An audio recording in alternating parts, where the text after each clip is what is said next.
Hey, everybody. Welcome to another episode of the Mile High Game Guys board gaming podcast. I'm your host, Adrian. I'm Zach. And I'm Jeff. And it's time for another review episode. All the reviews. I mean, 2 reviews. Well, that's what we're doing right now. Today's episode is 2 reviews. We've done a lot of reviews in this 10-episode cycle so far. 3 of 5 have been reviews. And that's so many. For us, recently we went through a dry spell on reviews. We're getting back to it, getting another wind. Anyway, this week we are going to be reviewing and then contrasting 2 different versions of Brass from Roxley Games, Brass Lancashire and Brass Birmingham. So, the way we're going to do this, we're going to essentially do our normal segmented review of Lancashire. And then we're going to do the same thing for Birmingham, but a lot of it will overlap, so there'll be a little bit shorter segments. And then we're going to save final thoughts on both of them until the very end, where we'll kind of do a final overview with our final thoughts for each game and how they relate to each other and which one we prefer and recommend and all of that stuff, all at the end of the episode. So that's how you guys know how we're approaching this review of 2 games that are strikingly similar, but different enough that we felt they deserve their own spot. So that's why there's 2 games and not just a different board in a box. Yeah, not just a different variant or something. So we're going to start off with Brass Lancashire, also known as just Brass because it is a reprint, updated edition of the original Brass, which was published in 2007, designed by Martin Wallace. Published originally by Warfrog Games. The copy we played and are reviewing is Roxley Games' new edition, Brass Lancashire. The fancy new one. Yes. Art by Lena Cossette, Peter Dennis, David Forrest, Eckhard Freitag, and Damian Mamelidi. I don't know which artists are associated with which editions. Yeah, it lists all the publishers and artists and stuff on because BGG. I'm sure we could get a rule book and look, but yeah. Too far away. Anyway, it plays 2 to 4 players. Takes 120 to 180 minutes. Zach, do you have a rules overview for us? Yes, I do. In Brass, you are competing cotton entrepreneurs during the Industrial Revolution in England. There are 2 types of cards that you'll have in your hand, location and industry cards. Each round, you'll be using 2 of these to build buildings, canals, take loans, develop industries, and sell cotton. After building industries, you will need to use them so that you can actually flip them and score. You can sell cotton to ports or to the distant markets as long as it's still open. At the end of the first era, you will score for any flipped buildings and canals that are connected to them. Then you will remove level 1 buildings and canals from the board and start the Rails era. Rails cost more and require coal to build. You will score 1 more time after the Rail era, and then whoever has the most points wins. Indeed. That's a very Brass brief Lancashire. Nice. It's a good overview. Yeah. It's not an overly complicated game. But boy, are there little tiny rules that you need to make sure you know. There's a few. Right. Well, let's jump over to initial thoughts. I'll start since I was the first to play Brass Lancashire. And the only one to play the original Brass, yes. So I played the original Brass like a year to a year and a half ago. Mm-hmm. It's over a year ago, somewhere between a year and a half. And going into original Brass, I was interested in it, especially because that was right around the time the Kickstarter for Lancashire and Birmingham was either starting or like we knew it was coming. So I knew I'd heard for a long time that Brass was a really good game from Heavy Cardboard and a lot of the Herd. So I wanted to play it. I was interested in it. And so I was looking forward to it. I also knew that it was an older game with older art and components that might not compare very well to modern stylings. And but I'd say I went into the initial play of original Brass interested in it. Ended up loving the game itself. So then a month or so later, Edward got a prototype copy of Lancashire with all the new art and graphic design and invited me to be on the featured live stream for it that would go along with the Kickstarter launch. And I was definitely excited for that one. I had really enjoyed my initial play of Brass. I knew they tweaked a couple of little things in the rules just for minor balance and simplicity's sake. And then I was really excited to actually finally get to see the new art style, because already then they leaked some images or released some images, and people were concerned about it being too dark and too hard to see what was going on. There, all the normal kind of bullshit drama that BGG cooks up about stupid things. So I was interested to see how that actually all shook out in the final copy, and was excited to get to see how their slight rule changes adjusted the game. So that's where I was going into actual Lancashire. Zach, how about you? What did you think going into your first plays of Lancashire? I wasn't interested at all. I was playing it because we were going to review it. Do you have any thoughts at all? Anything about it? No, I just knew. I knew a lot of very a lot of heavy gamers really liked it, and I was like, oh, okay. I went in very much with a sense of duty over anything else. It's a good description of your. It's like I'll do my duty. You said duty. I mean, I will say this: I'm ecstatic because I'm glad you didn't try and get us to review the original one, because then I'd have been like, one look at that board, and I'd have been like, all right, you guys have fun, enjoy playing this. I am not doing that. It's got a rough score track. That's one of the many things. Yes. Yeah. Right on. Jeff, how about you? What were your thoughts going into Lancashire? I was looking forward to it. I'd never played Brass. It's always kind of been in the tippy top of BGG for a lot of years. I know it was definitely on the heavier end of things, but I had never played it. I had thankfully also never seen it in person before now, but I was cautiously optimistic. Right on. Then let's move over to art and components. So overall, the components I think are fantastic. I have the deluxe Kickstarter editions that come with the iron clays, so I don't know what the cardboard punch out. Iron clays? Iron clays, what'd I say? I don't know. What do you mean iron? Oh, the that's iron what they're clays is called. the name of the poker chips. Oh, Those okay. are iron clays. Gotcha. They're iron core clay poker chips. Yeah. I see. Which is only the deluxe edition. Yeah. And so much is that the regular edition, because it just has cardboard ones, the boxes are actually a lot thinner than the deluxe editions. Oh. Okay. Like by, I wouldn't say 50%, but like significantly smaller. like 30% thinner at least. Okay. Yeah.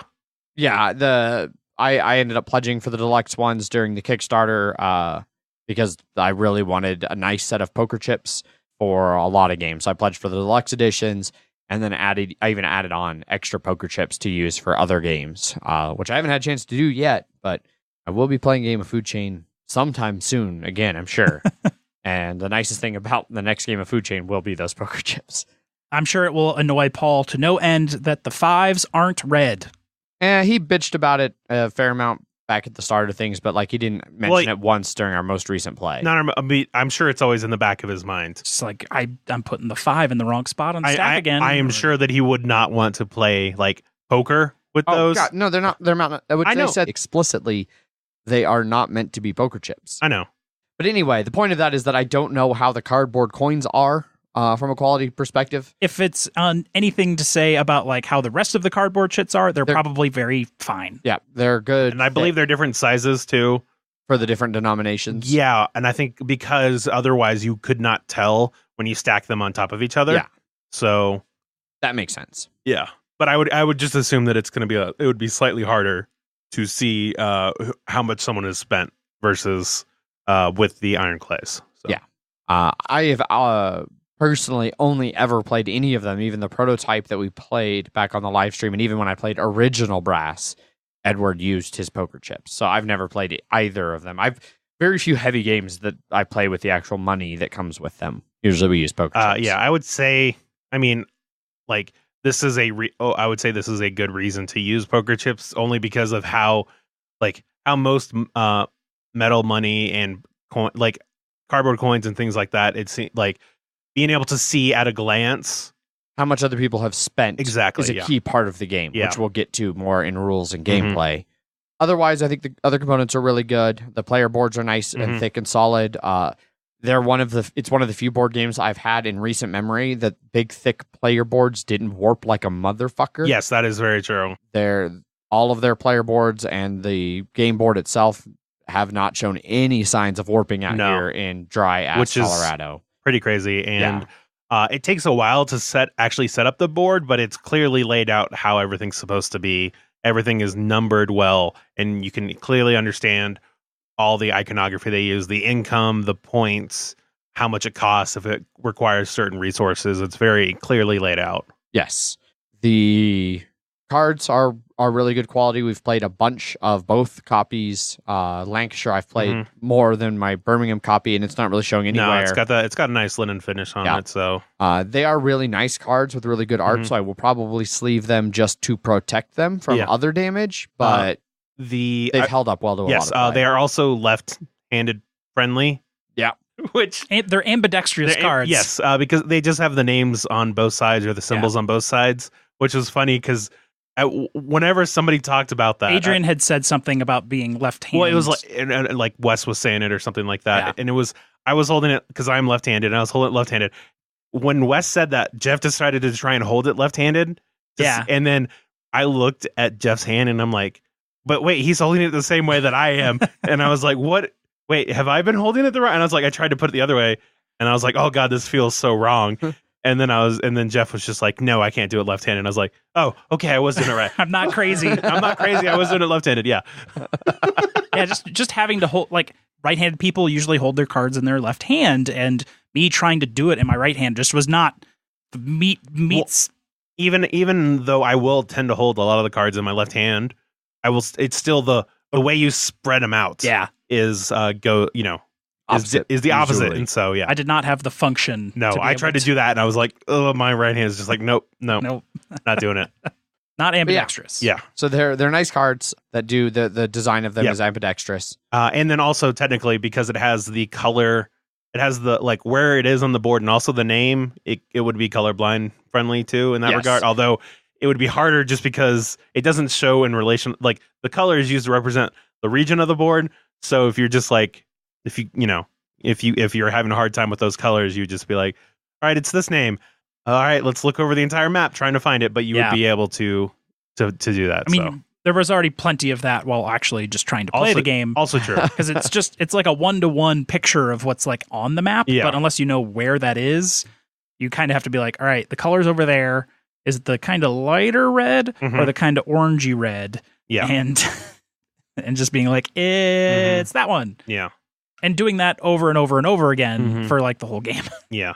I do believe, I was trying to look it up. I don't remember for sure, and I couldn't find it with a quick Google search, but I do believe the actual colors, though, on the cards and the board, that's meant to be a very colorblind friendly palette. All right.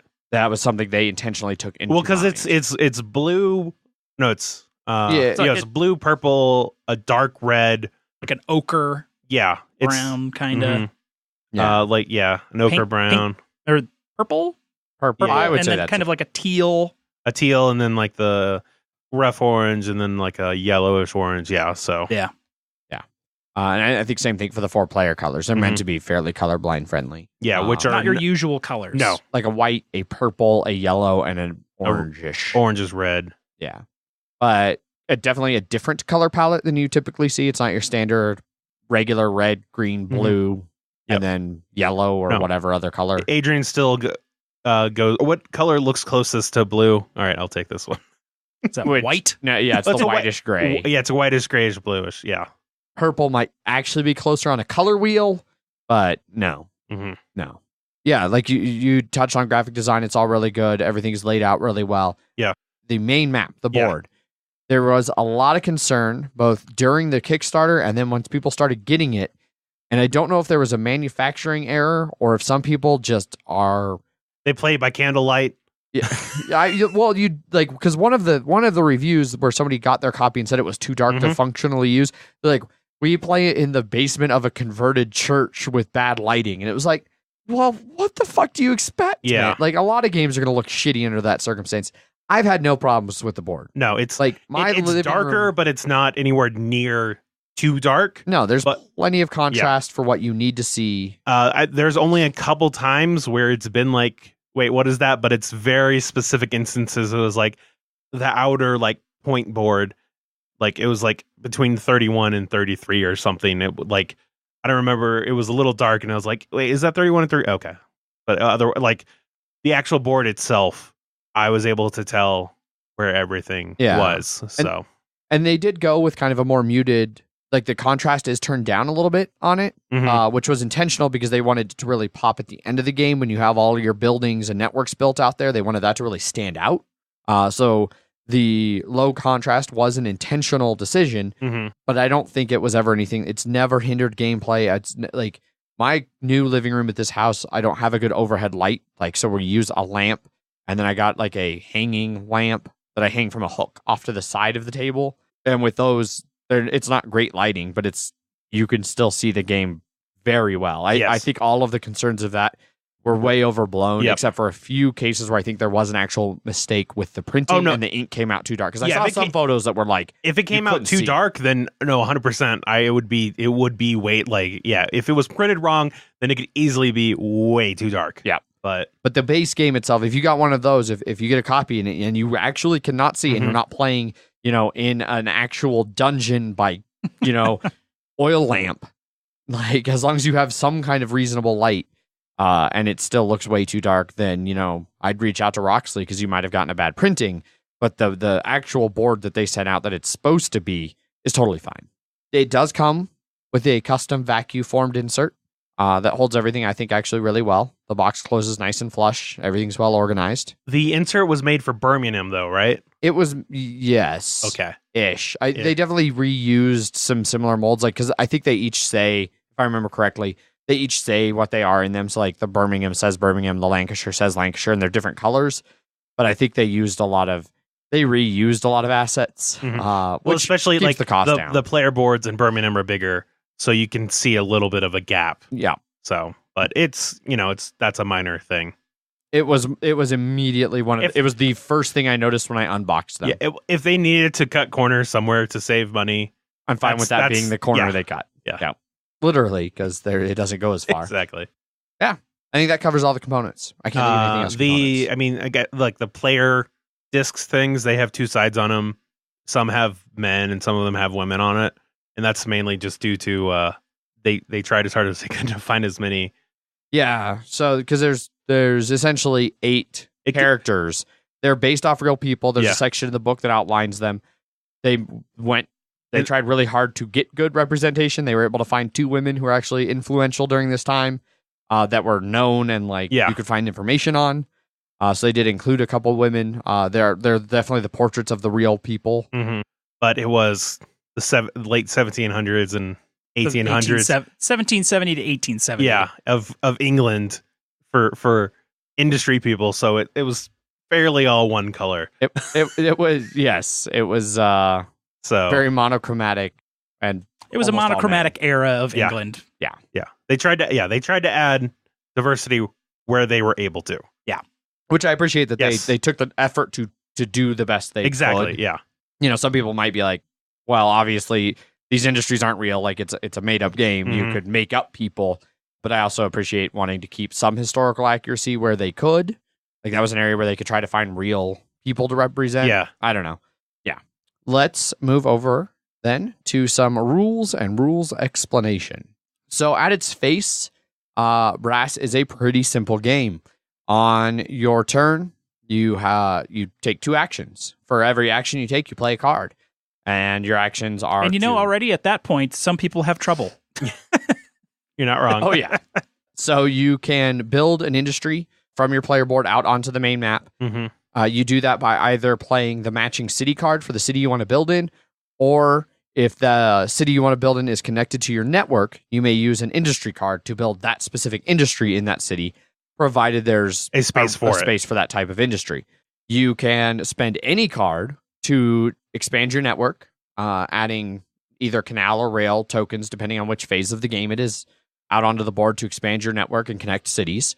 You can spend any card to ship goods from your cotton mill to a seaport or that distant market that Zach mentioned in the rules. Also known as selling. Yep. Selling. Take a sell action. That it has to be connected to those. Yeah. That's what you're building your network. But it's not your network, it's just anybody's network. As long as you can make you can trace a line to where you're selling it to, it's fine. Yes. And then you can use any card to take a loan. and you can take loans in the amount of 10, 20, or 30, and then you go back 1, 2, or 3 income levels, not spaces, on that income track. Mm-hmm. And those are all of the basic actions. There is a special action where you discard 2 cards. Well, the develop too. You forgot that one. Oh, yeah, sorry. There's the develop where you spend, again, any card, and then you can develop 1 or 2 times, which is just removing tokens from your player board and just taking them out of the game to free up higher tiers of tokens. Yep. There aren't any in Lancashire that can't be developed. Every token in Lancashire can be developed. And in fact, some of them must have to be developed. Yeah. And then the final action is to spend both of your actions for 1 turn to do a wild, where to build you discard 2 cards because you're using both actions, and then you can just build anything anywhere. Yep. Well, anything, anything that's available to match the space. The space is still have to match. Yeah, and you have to legally be able to build it. Correct. It's to be like, and I'm just going to build the best thing I have right now. Yes. There is, and speaking of building, there are certain things that could only be built in each era as well. Yes, some of the different levels of tech can only be built in Canal. Some can only be built in Rail. But that's essentially the game. Like you've got just like 5 actions and 1 special action. On your turn, you do 2 actions, or you do the 1 special action, and then it goes to the next player. They do theirs, then the next player, and then it's Adrian's turn. He takes 10 minutes. I was not the worst in our last game. I'm sure. It was Zach. I had 1 or 2. I had 1 or 2 moments. Zach did have a moment where Paul went, Jesus, I think this is the longest turn I've ever seen Zach take in any game ever. Well, it's because I had a goal I wanted to do in that game, and I was able to do exactly what I wanted to, and had literally no money left. Because I was like, I had to figure out the way to do it, and I figured it out. So I was like, so fuck you, Paul. It was worth me waiting because I was able to do it. All right. Yeah. But the base actions, not a lot of complication there. No. It's definitely one of those games where the devil's in the details. There are some oddities for resources and how they move around the board. Yeah. It's kind of been a long-standing running in the brass community that iron teleports, but coal has to travel along the networks. Yep. Really, the in-game explanation is that at the time, any iron you were using was in small enough quantities you could just load it on a horse cart and take it across country. Whereas when you were using coal, you needed to move huge barges full of coal that could only be moved on canals or rail lines. Yeah. Well, I view it as, coal is on coal trains, and then iron is carried by Iron Man. He can just fly anywhere he wants to. So nice.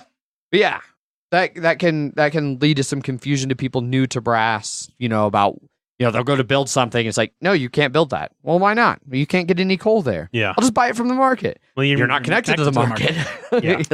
There's a whole bunch of instances where well, I want to build this. Well, I can't do it because I'm not connected, but I can't get connected until I build that. Yeah.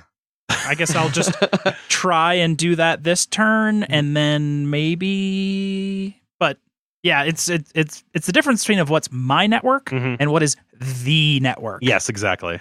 Yeah, that's kind of the first thing that you need to wrap your head around. Yeah, because there are certain things that only you can do because you are connected to it. Then there's once everything starts getting connected between everyone else's, it sort of opens up those options. Yeah. Well, and also that resources are not personal, so you can be like, that coal is not. I'm using that coal. Yeah. So if you build the coal, someone else can be like, that coal that you're trying to use, I'm gonna use it to do my own shit instead. You get the person's who coal it was gets to flip, and you get some income and some victory points. But maybe they wanted that coal. Yeah. But it's also the same for basically everything in here that can be used cannot be used personally. It's everybody is on the board can use it. Yeah. Unless you somehow just are like, I'm in my own little network. Yeah. Then someone can just be like, well, I'm just going to build up there, and now it's mine. Now I'm in your network. Yeah. I'm in your world now. Yep. So I think that's that's one of the key things that new people would need to realize in it, is that if you build a port, anyone can use that port. So don't be like, I'm going to wait till the last turn to use it because someone else turn before that might be like, I want to use it now. And you're like, well, fuck. Yeah. Now I can't use those. Your port will get flipped, which will be great for you. But your cotton mill that you were planning on flipping with your port, now that doesn't have a port to ship to. Yeah. I guess technically that's the only thing that you can personally do is flip your own cotton mills. Yeah, nobody else can flip your cotton mill. That's all. And even if you could, Why would anybody ever do that? No. Yeah. I mean, maybe to flip their own part? It would never be worth it. The selling is where someone can't ever take away from you. Exactly. But even then, there's competition in the foreign market for cotton as well. Yep. Which, since we're talking about selling, we'll finish up talking about the foreign market here real quick. It starts at +3. +3 income. There's 2 spots there, 2 spots at 2, 2 spots at 1, and then 0. And then X. And then X, which is it's closed. Yeah. They've got enough cotton. Basically, the demand for cotton is slowly going down until they're like, no, we're good. Yeah. But it is a randomized deck of tiles. Yeah. So when you ship to the foreign market, you take the top tile of the deck, you flip it over, and it's going to be anything from a -4 to a 0. And the market adjusts. And then you get extra income based on what it adjusted to, not what it would originally was. Yes. So if it's at a 1, it could go down to X if you get be closed, and then you're fucked, and you don't even get to flip your tile. Exactly. You just wasted an action. Yeah. Which some people really don't like that. They think that's unfair. It adds another thing of randomness in the game. So yeah, it can be a little random on there. Yeah, there could be a game where I ship twice and I flip 2 zeros and get $3 each. And then Jeff goes and he flips 2 -3s and ends up getting like $3. It went to 0, thankfully, not X. Yeah. Yes. But then once it gets to that 0 spot, especially if you've seen the 2 zeros come out, it's effectively closed. Yeah. That's why, it always seems like it would make more sense to be whatever it was, and then it adjusts down after you sold. But that'd be an easy house rule that you could probably if throw you wanted in. to make it a little bit easier, I guess. That would be putting the kid gloves on a bit. Yeah. This game, not about kid gloves. No, it's not. It is about child labor. Yes. I'm sure there's child labor hidden in there. Don't worry, it's been abstracted away. Yeah. All of the oppression of the working class. Yeah. All of the tiny spindles are changed every time. Yeah. I would say, one of the other things just to note in the game is when you build the resource industries, so you have iron and coal, because there's an actual market in the game. Kind of like Power Grid, where there's like a supply. Yeah. Yeah, and as you take from it, it gets more and more expensive. Yeah, but it leaves open spots in the market. It leaves open spots that if you build, say, a coal industry and it's connected to the network, it will then immediately fill that up. Yeah, the market has demand. You sell to the market. Yeah. You also can't use that market until you use other people's coal. Yeah, you have to use everything on the board first before you go to the outside. Yep. Market. So it could be like you would rather just spend 2 money to use that coal in the market, but no, you have to use the 2 that Jeff has, and that flips over his thing. 7 income, stuff like that. And then how the income works in this is that it basically moves up the points track, but there are different income levels. It'll get to every 2 points as an income level, to every 3 to every 4 points as it gets farther and farther up. So it's not like if it got up to 70, you wouldn't be getting 70 income. No. I think it's every 10-ish. It goes up by another pip. That sounds roughly right. Yeah. Because I know the first, because you could take loans. Loans are a big part of this game. So you can go negative income. Yeah. And so 0 to -10 are all just 1 pip. That's 1 income level per space. Yeah, which I can't imagine the person that would go to -10. We were trying to figure out how that would work. And you're making bad decisions. Yes. I verified it as every 10. All right. So every 10 income levels, it takes you an extra space per level to move up, which serves to kind of keep somebody from just super running away with it. You are also capped on income when you hit the end of that track. You're capped. I've never seen anybody get there. No, closest I've seen was 25, I think. Yeah, which is fuck you money in this game. Oh, 100%. So it's like there's nothing I can't build. No, even a difference between 5 and 15 is huge. So you kind of want to learn a little bit of everything in this game, because scoring, even endgame scoring, is vital in the middle of the game. Yes. Through the linked connections. Which is what I did want to touch on because we've talked in abstract about a lot of gameplay stuff. I did want to touch on some of the differences between Canal and Rail from a rules perspective, because there are some changes there where the rules can trip people up. But yeah, you play through the deck of cards, which initially you burn a few. You burn the number of players worth of cards essentially get burned in the Canal era, because the very, very, very first round you only get to do 1 action. It's a weird little. Well, it's basically to make sure you all have the same amount of actions, because it's based on the amount of cards. There, just make sure you get rid of the solo cards that are in there if you're not playing solo, and make sure you are card amount appropriate depending on how many players you're playing. Yeah, take out the right cards. If you do that wrong, shit's gonna get messed up. Yeah, and you might not notice until way too late. Yes. Yeah, but once the deck runs out, you play through what's left in your hand, and you have a hand size of 8. So once the deck runs out, you have 4 turns left of 2 actions each turn. So and it's always a constant amount, so you always know that it's coming. You can't ever use additional cards or not use There's no cards. way to cheat through the system or anything like that. No, it's always a set amount of turns based on how many. Like it's 10 turns if you're playing 4-player for the first era. Yeah, and this it's also 10 turns, but it's 1 more action. Yeah, but then once you're out of all the cards, you're done with the era, and you go into scoring. And scoring consists of 2 phases. You score your network, and then you score your buildings. And so as buildings flip, they become worth points. Yeah. Like in Lancashire, they're all worth 1 point. And then the outside connections to like the different markets, there's like 4 cities in the cardinal directions. Those are each worth 2. And what are you talking about specifically? Scoring links. For the network. Scoring the canals.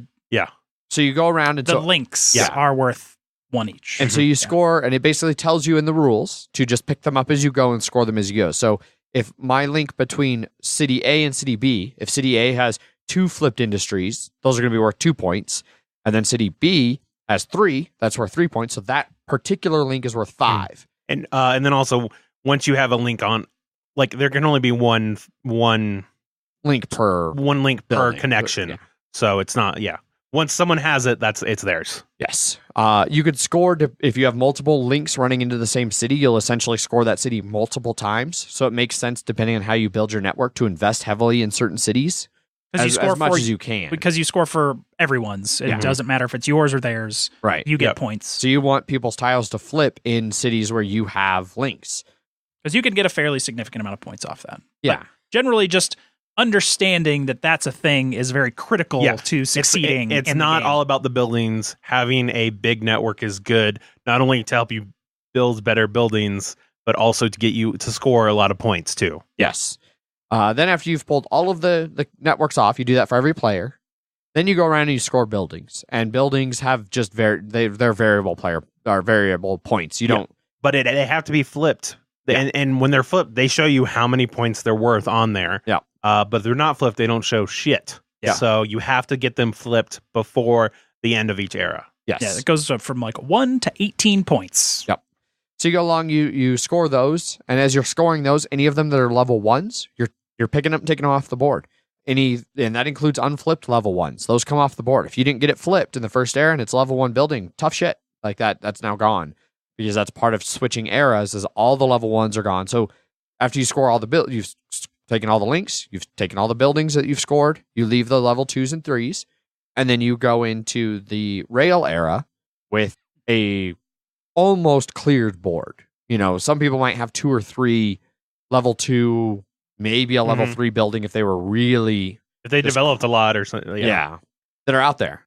And then you start from there. So now you're starting with things in certain spots. You have kind of a pre-constructed network to build out from. Mm-hmm. If you have a coal or an iron that wasn't flipped, that was a level 2 or above, it still has its resources on it.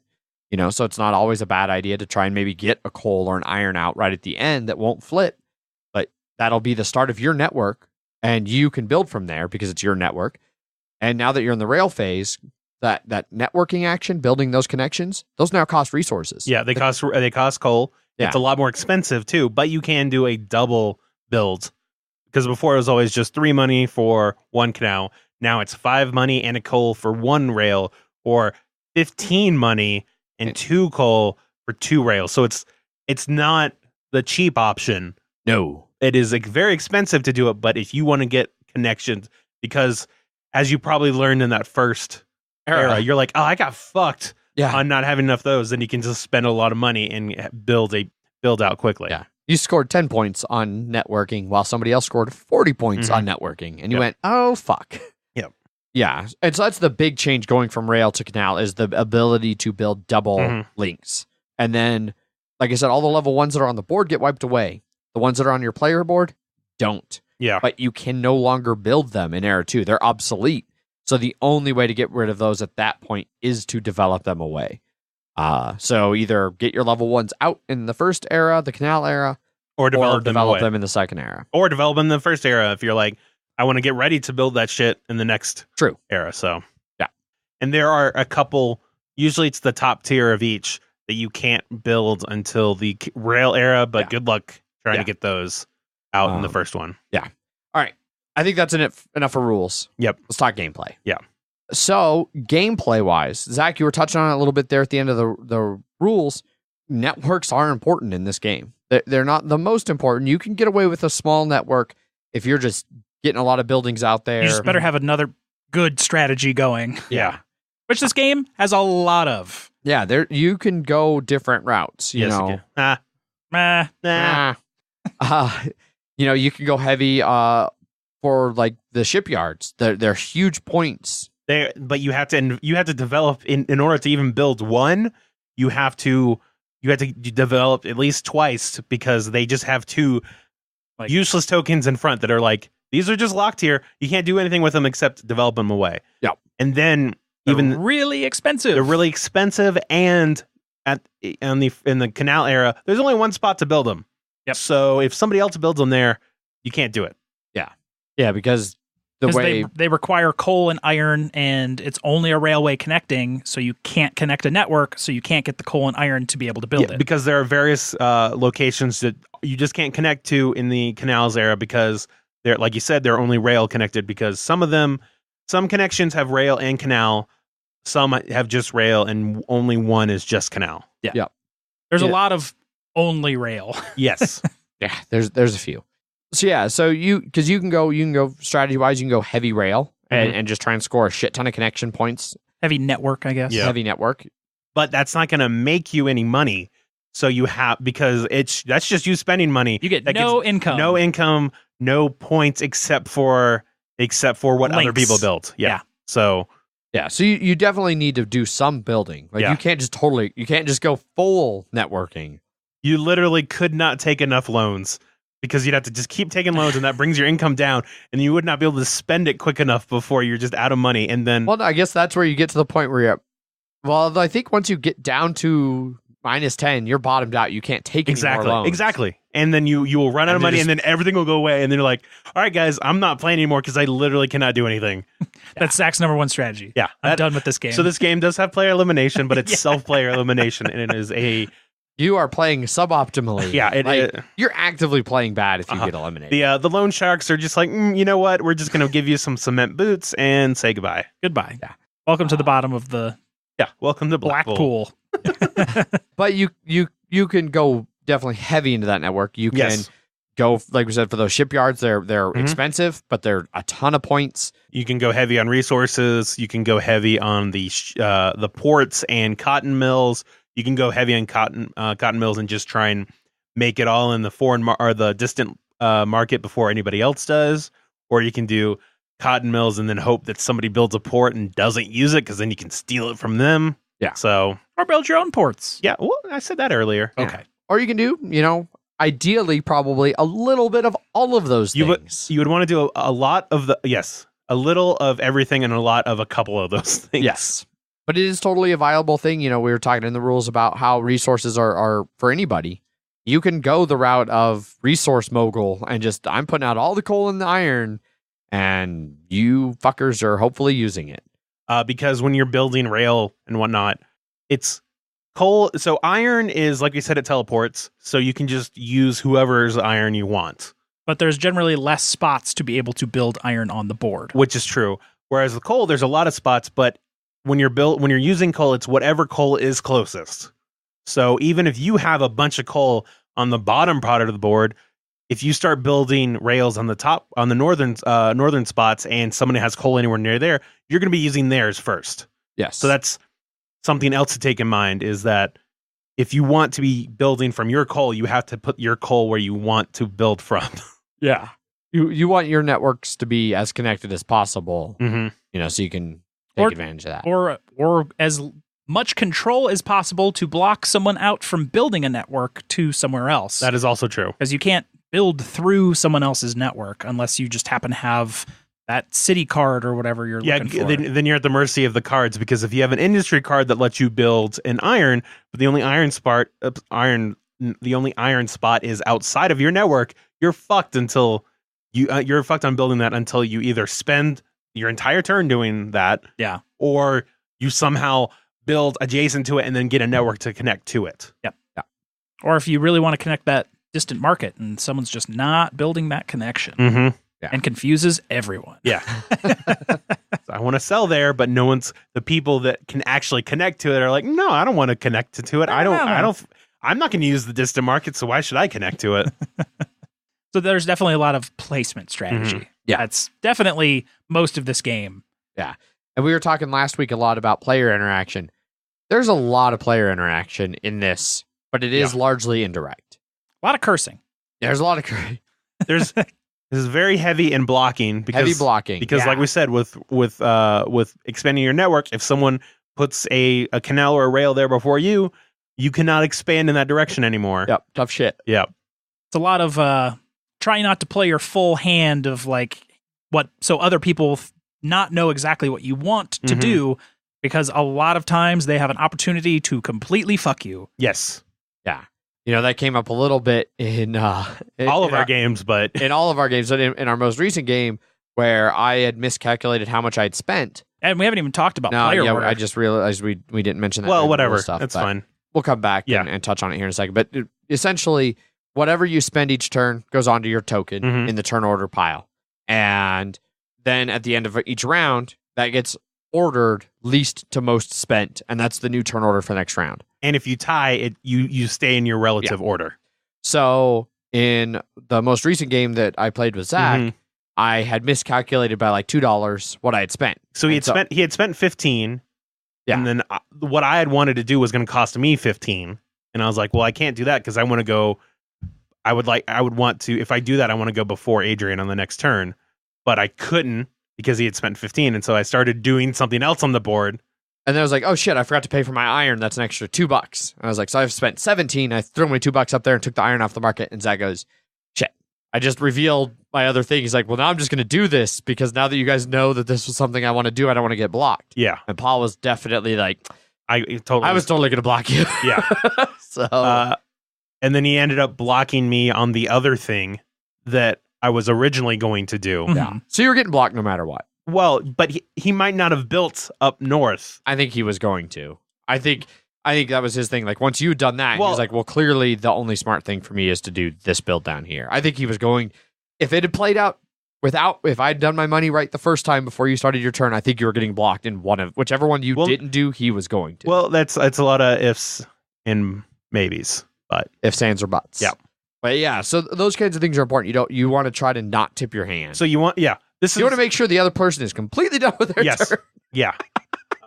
Not only that too, but this is also a game where you want to make sure you don't accidentally fuck up by not spending enough, or when you play your cards, make sure that you actually play your cards and draw your new cards, because multiple times we've had it to where we go to end up the draw pile and it's like there's 2 cards left and the last person just drew up and they're like, well, we have 2 extra. Who forgot to draw? And how can you know? That's like you can't discard. Well, I know, but you don't know which cards you were supposed. Oh yeah, at what point you made the mistake? Yeah. If you're really lucky, it's like the third player was like, "Oh yeah, I didn't discard mine this turn." Yeah, if you're lucky, if it was this turn, but if not, then it's just like We seem to have a difficulty across all games making sure we were discarding and drawing. Mm-hmm. Yeah, spending income and everything that all went fine. There's a little bit sometimes with forgetting to pull the iron or coal off the market you use. Yeah. Especially because people would get to the point where, like, by the time it got to their turn, they'd figured out both their actions. So, like, all right, here's my 2 cards. Here's my big pile of money. I'm doing this and this. And you'd forget that little, like, I did this, remove a coal, do this, fill a coal. Like, you say, I spent money for coal, but forget to take it off. And then that can little mistakes in this game can have ramifications for other players. Yeah. There's a lot of moving parts that you have to do. It's a very tight game where everything affects everything. So those little mistakes that would normally maybe not make a big difference in this game. Because if you're like, oh, no, I actually bought that coal, it would make coal more expensive for someone. And then say they were barely able to afford to do what they just did, then they wouldn't be able to afford it anymore if they were using that coal. And if like that got unchecked and it was able to spread it. So yeah, it's Gotta run a tight ship Yes. on this one. yes, you do. Now I know that we have that special action that takes your entire turn to do one, Yes. build one of anything, and that discard 2 cards. That seems like the I'm fucked move. Yes. I've not seen anybody use it yet. I've used it. You did? I used it in one of our recent, like, playing for the review Of Lancashire? games. In Yeah, Lancashire? Of Lancashire. Yeah. Okay. Oh, yeah. Okay. Yeah.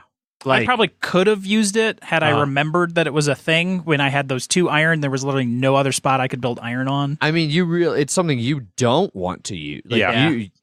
The times when it's useful is rare. Right. It was towards the very end of the game. It was basically building networks for points, or I think it would be useful near the end when you're like, I have useless cards in my hand, so it's either do that or do this other thing that just build is some networks. yeah, build some Yeah. networks that yeah. Like, I think the time I did it was a time when it was late in the canal phase. Might have been late. It actually might have been late in the rail phase.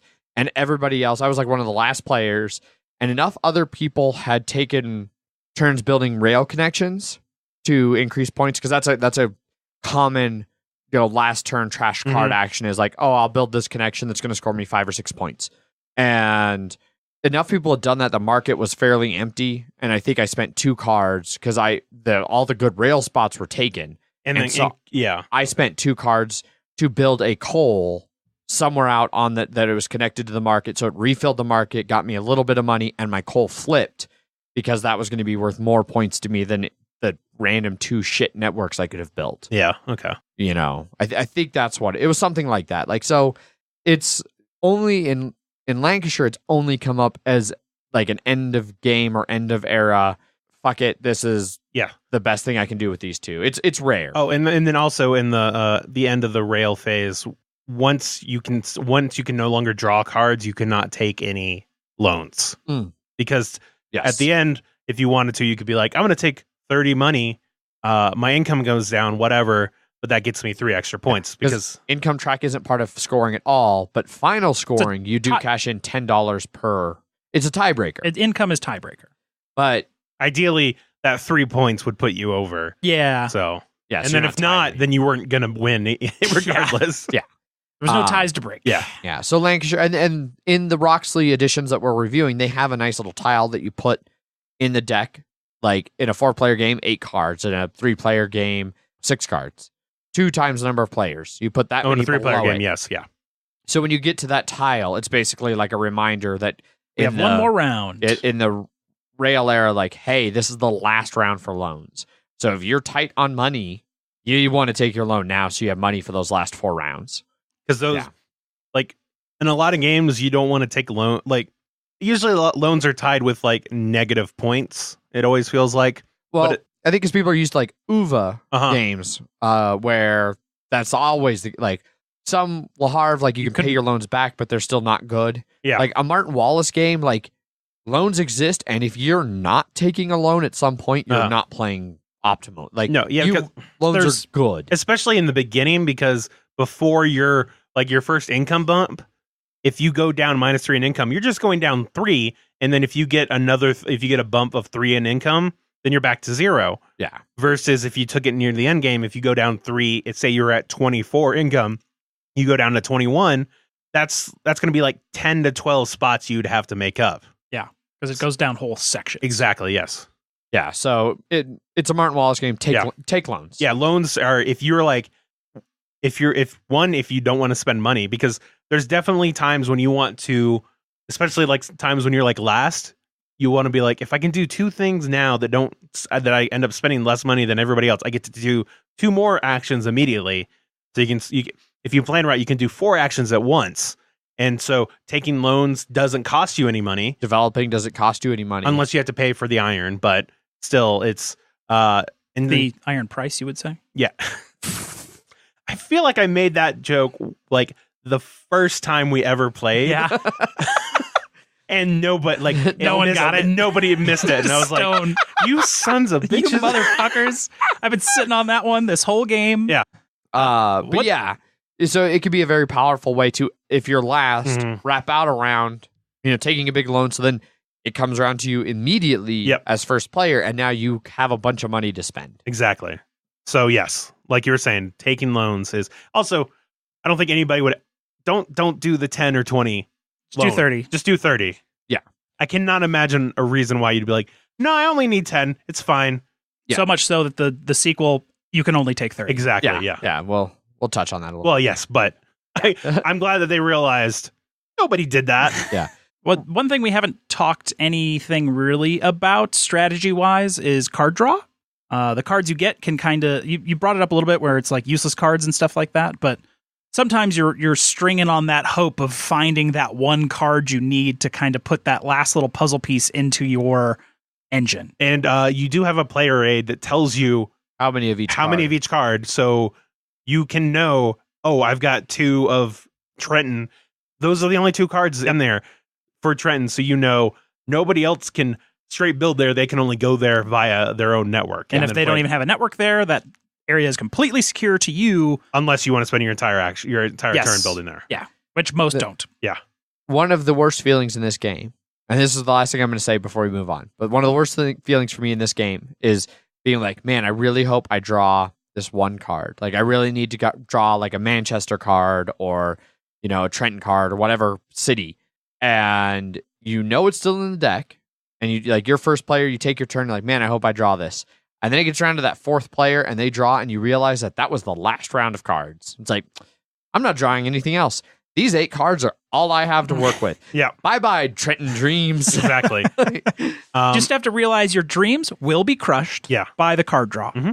And you can get hurt by card draw in here because, as Jeff knows, and I knew in one of our games too, that if you can have 7 industry in your hand and you're like, well, if my network is shit right now, there's very little I can actually do. Yes. You just have to hope your network is connected to all of these different industries. Because, I mean, it gives you a little bit of freedom here, but it also takes on the other side. I mean, it doesn't allow you to make do a different part of a network or a different network. Yeah. It goes both ways. Like, because in the canal phase, we didn't mention you could only build once per city. Yeah. So if you have a handful of city cards, that is a lot also of them are duplicates. It's like, well, I know what ones I'm using for my rail, for my develop, for my sell. Like, they have uses. It's just it's not a dead card. It's just not as useful as it could be. Yeah. It's just not a useful card. Yeah. It's just a card. All right, let's get on over to Birmingham. That's gameplay, that's rules and everything for Lancashire. We'll do final thoughts here at the very end. But let's move over to Birmingham. All right, so Brass Birmingham is a 2018 release from Roxley Games, designed by Gavin Brown, Matt Tolman, and Martin Wallace. Artists are Lena Cassette, David Forrest, and Damian Mamalidi. It plays 2 to 4 players and takes 60 to 120 minutes. Zach, do you have a rules breakdown for Birmingham? Sort of. The basics of Birmingham are basically the same. Instead of ports and distant markets, you have to sell to merchants at the end of the board, but their location can change each game. Selling requires Selling now requires beer, which you can acquire from building breweries. There is now a scout action that lets you get a wild location and industry cards. This replaces that special action from Lancashire. You can now build manufactured goods and pottery to sell in addition to the cotton. And scoring pretty much just remains the same otherwise. Yeah, not a whole lot of differences here, so a lot of this will go over really quick. Let's do a very brief initial thoughts. So for me, I was actually a little skeptical going into Birmingham. I by the time I had gotten to playing Birmingham, I had played Lancashire 4 or 5 times, including my plays of the original Brass, and I really, really liked Lancashire.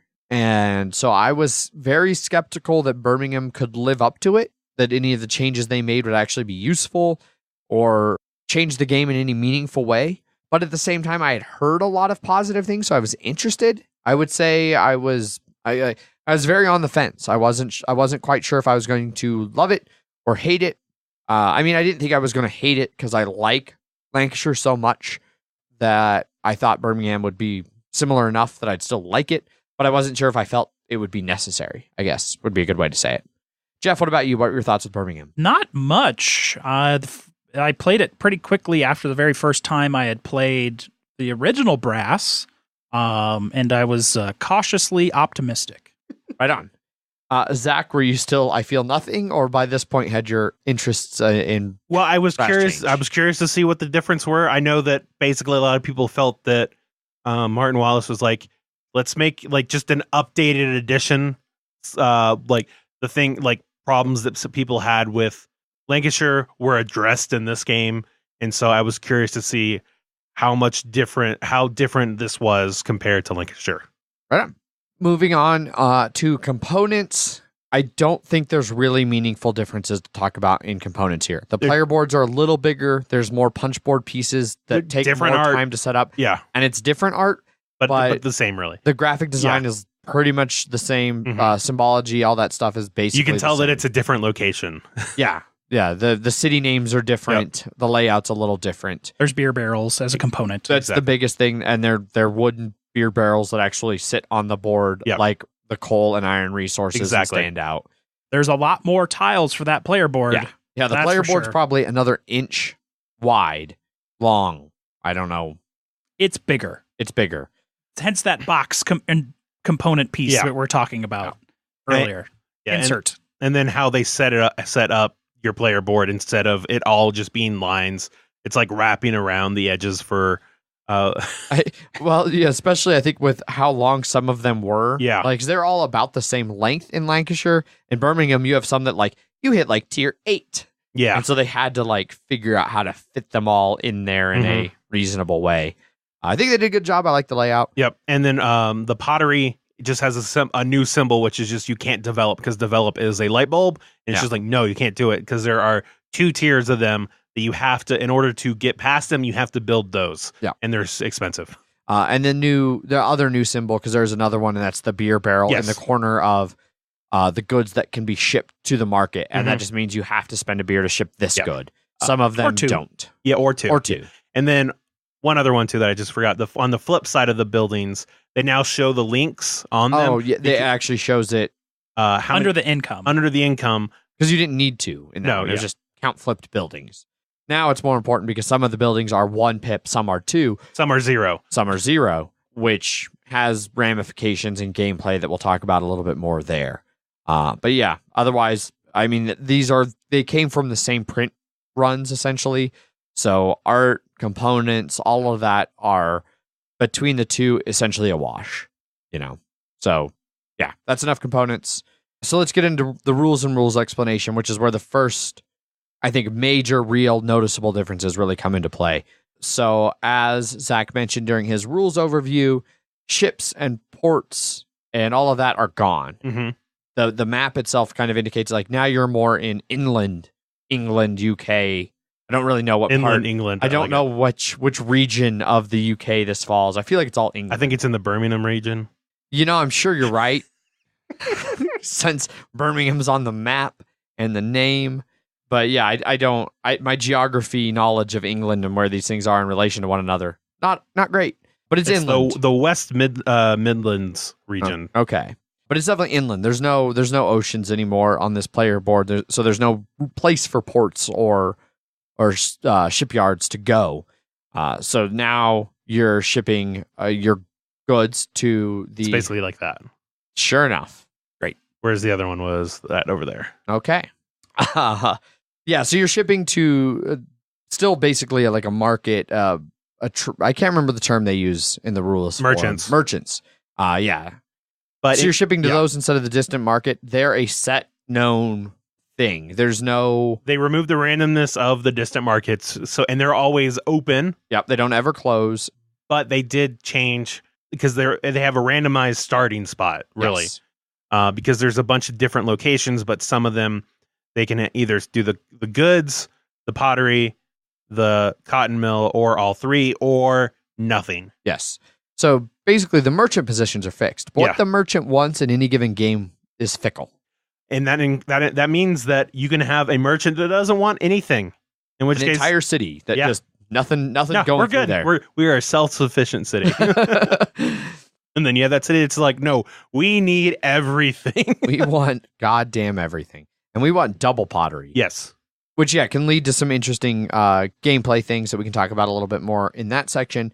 Those merchants, anywhere where they actually want a good, they start with a beer at the beginning of each phase. So you can ship, the first person to ship there basically can ship there without having their own beer on the market or on the board. And then if you use the beer that's at the market, there's a bonus for each market. Which that's static on the board. That doesn't. It's static, but it's different. It could be 3 points, 4 points, 2 income, free development, or 5 money. Yeah. So if you're the first one to get a ship there in any given phase, there's no reason you don't take that. I mean, unless you really want to, like, if it's a free development, and you don't really care about development versus flipping your own beer. So I mean, maybe even then, I still would almost take it for the denial, and then my beer's still there to use later. Mm-hmm. I have never once seen. It's the last round of the. It's your last action. Nobody used it for whatever reason. Sure, I've not seen that. Well, it could happen. Yeah, I'm sure it could. The other thing that changed that double rail network action that we talked about in Lancashire now costs, in addition to the 2 iron, it costs a beer. 2 coal. 2 coal. That's something else I do a lot in this game. That's something he does. He's just stupid. That I do, yes. He calls coal iron, and he calls iron. Yeah. And nobody knows what I'm talking about. I think I call iron steel sometimes. Yeah. When I really get them confused, which I don't know why. I don't have an answer for that. I mean, it's because iron in here is orange, which doesn't make anything. It's rusty. It's all rusty. Yeah. That's the kind of iron I want to use. The rusty kind. Yeah. It's traveled across damp England on a horse cart. It's gonna be rusty. They didn't have stainless steel. Yeah, so it now takes a beer to do that double action, which is another extra cost onto doing it that leads people to maybe not be able to do that. Well, and then also because beer is a resource that works half like iron and half like coal. Because if it's your own beer, you just ship it wherever you want. It's like iron, yeah. It teleports. You throw it on the back of a cart and just take it somewhere. But if you want to use someone else's iron, you have to be connected to that. You have to use the network that it's connected to use that beer. Which I'm not sure how that works thematically. Like, I guess you have to send the request by rail. Like, well, my shipping manifest for this beer is so heavy. Well, I just view it as like, you're like, hey, we need this beer. It's like, well, okay, maybe we'll put it along with the shipment that we're already doing. Yeah. But we're not going to just get a horse out for you. And it's one of those things that is across the network, not just your network. Yeah. You cannot protect your beer if it's connected to the network. Correct. Which the easiest way to say it is what Zach just did. If it's your beer, it behaves for you like iron. If it's anyone else's beer, it behaves for you like coal. Yep. That's the easiest way to just keep track of that.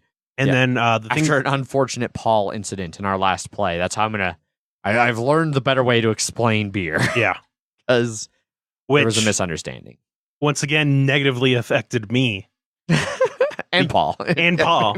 Well, he would have done that action way sooner. Exactly, yes. Would have changed the whole game. He just left a barrel sitting up.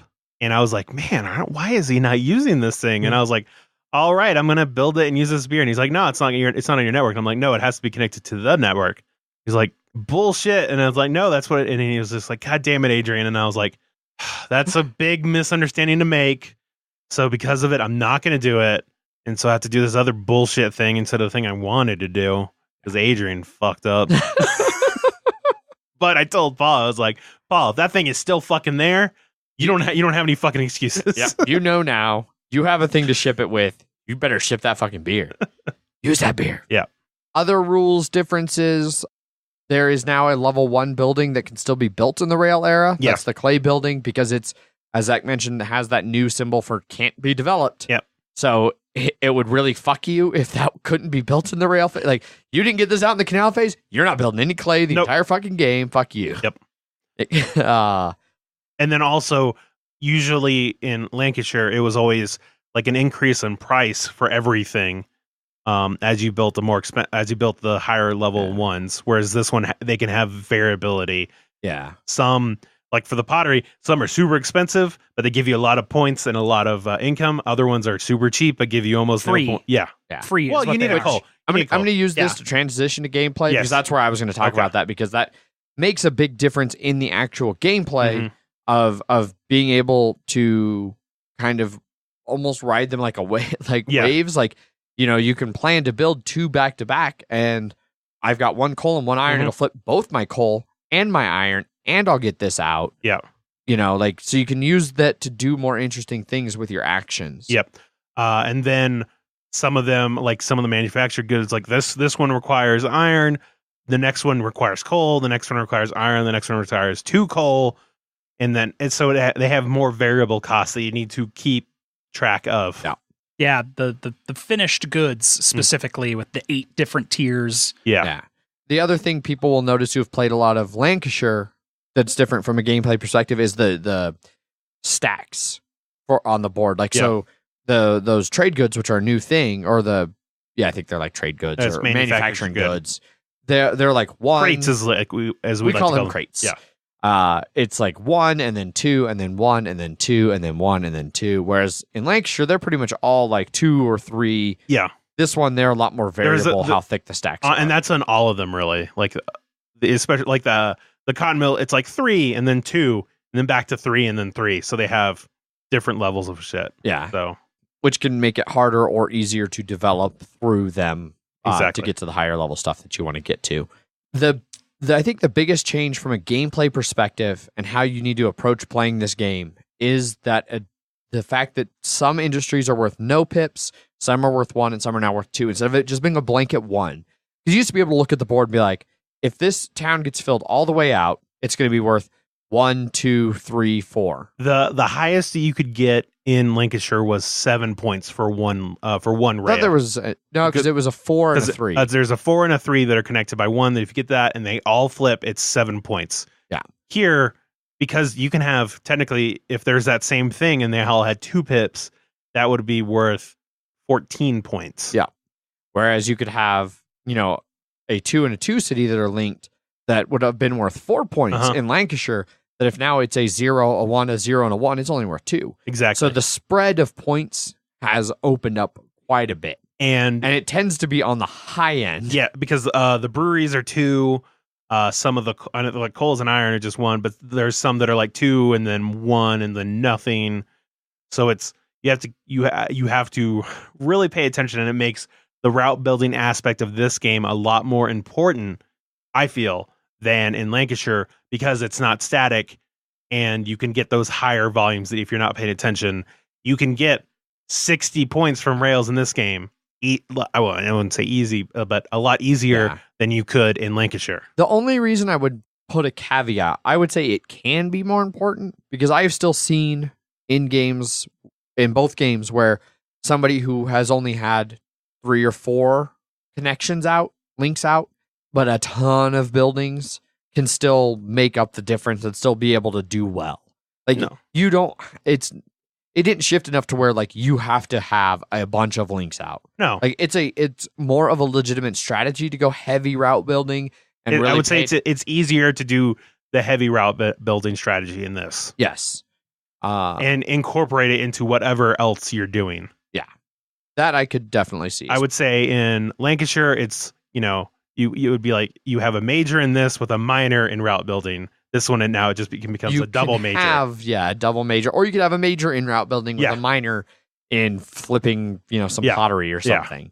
Or what I did is went heavy links in the first era and then just went heavy resources in the second one.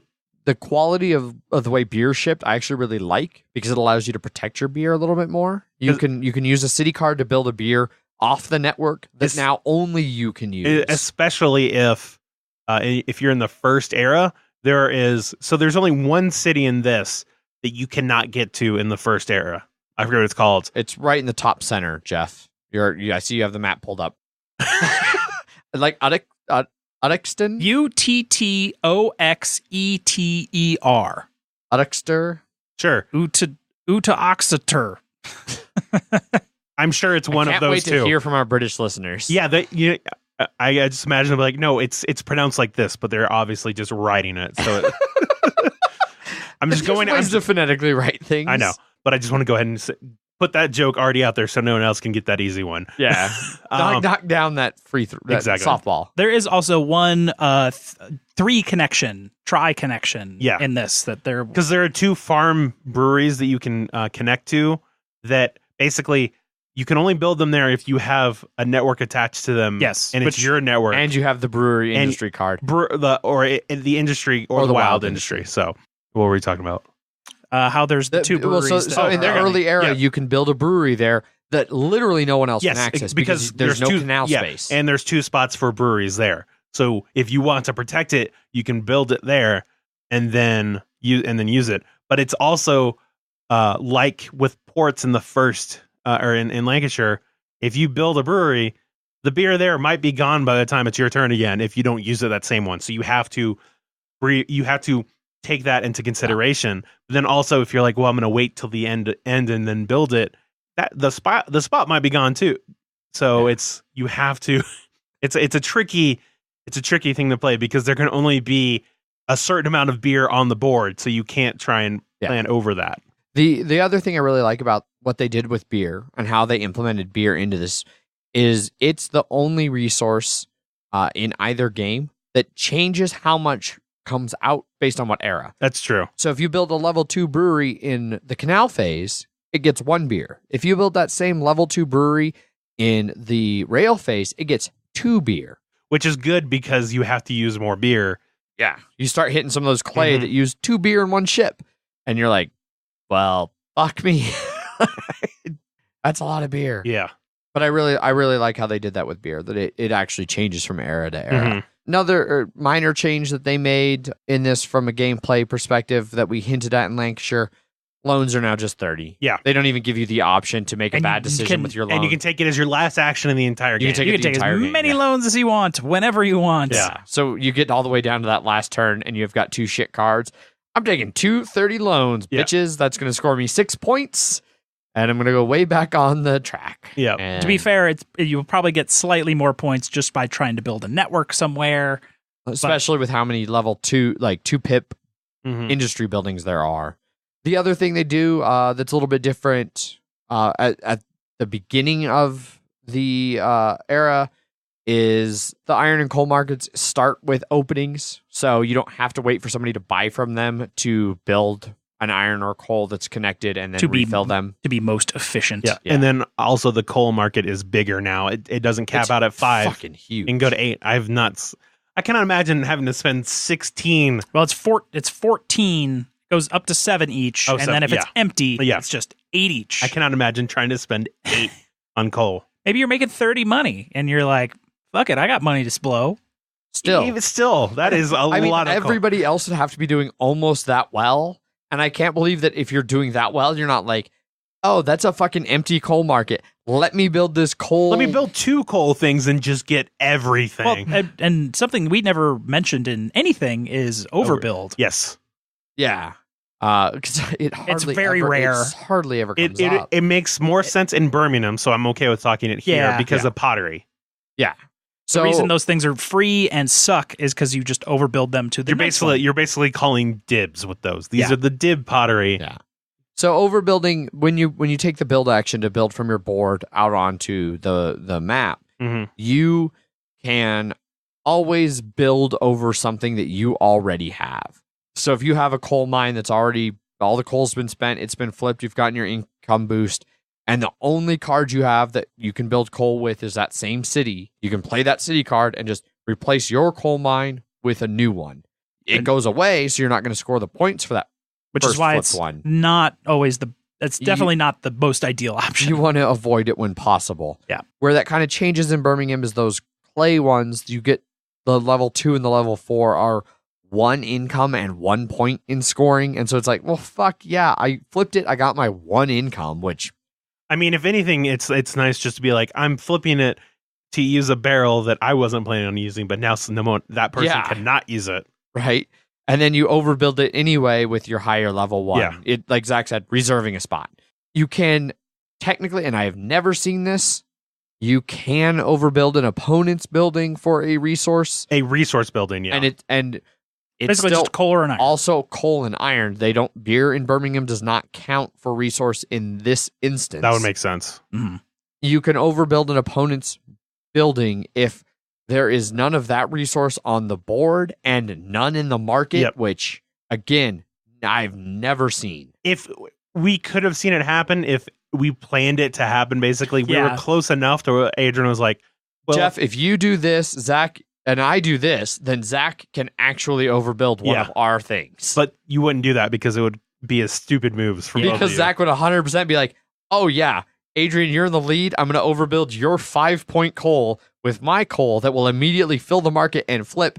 And now you lose 5, I gain 5. Yeah. That's a no-brainer. Yeah. So yeah, basically very rare circumstance for that to happen, but it could. But overbuilding on yourself is more reasonable, and I've in done Birmingham, I've done it in Lancashire, Yeah. but it makes sense in Birmingham. exactly Like it's a good strategy in Birmingham. yeah It's a desperate move in Lancashire. yes Yeah, and you might be able to do it with the manufactured goods here or Mhm. there, because Yeah. if you're just constantly shipping them. because there are some that are like you'll get more income but very little points out of it. Yeah. And so then you'll flip, or it's like, oh, I'm not going to get any links off of this one, and I have rails connected everywhere on it, so I could replace it with one that lets me get. Which I think that's something Birmingham must have been part of the idea behind Birmingham, was like, how can we take these things that people don't do often and make them more palatable? Yeah. Another good example of that we haven't talked about quite yet is the scout action. Uh-huh. So in Lancashire, we talked about that you can spend 2 cards, use both of your actions to essentially go anywhere.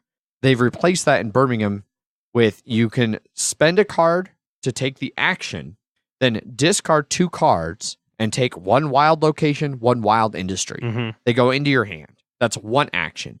You can then immediately in that same turn take your second action and play that wild location to build anywhere, or take that wild industry and like, hey, I've got my links set up to build here, but I wasn't quite getting that clay tile or card.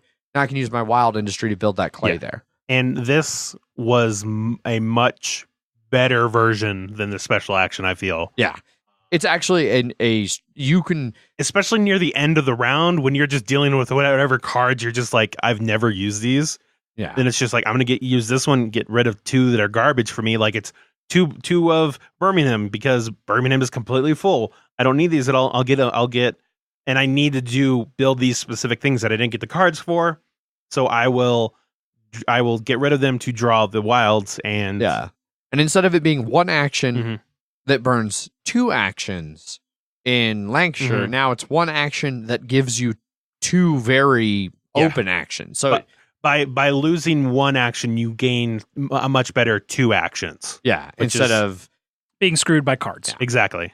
I think of all of the changes they made, that was one of the best. Yeah. Now we will say that you cannot do it more than you can't do it until you spend.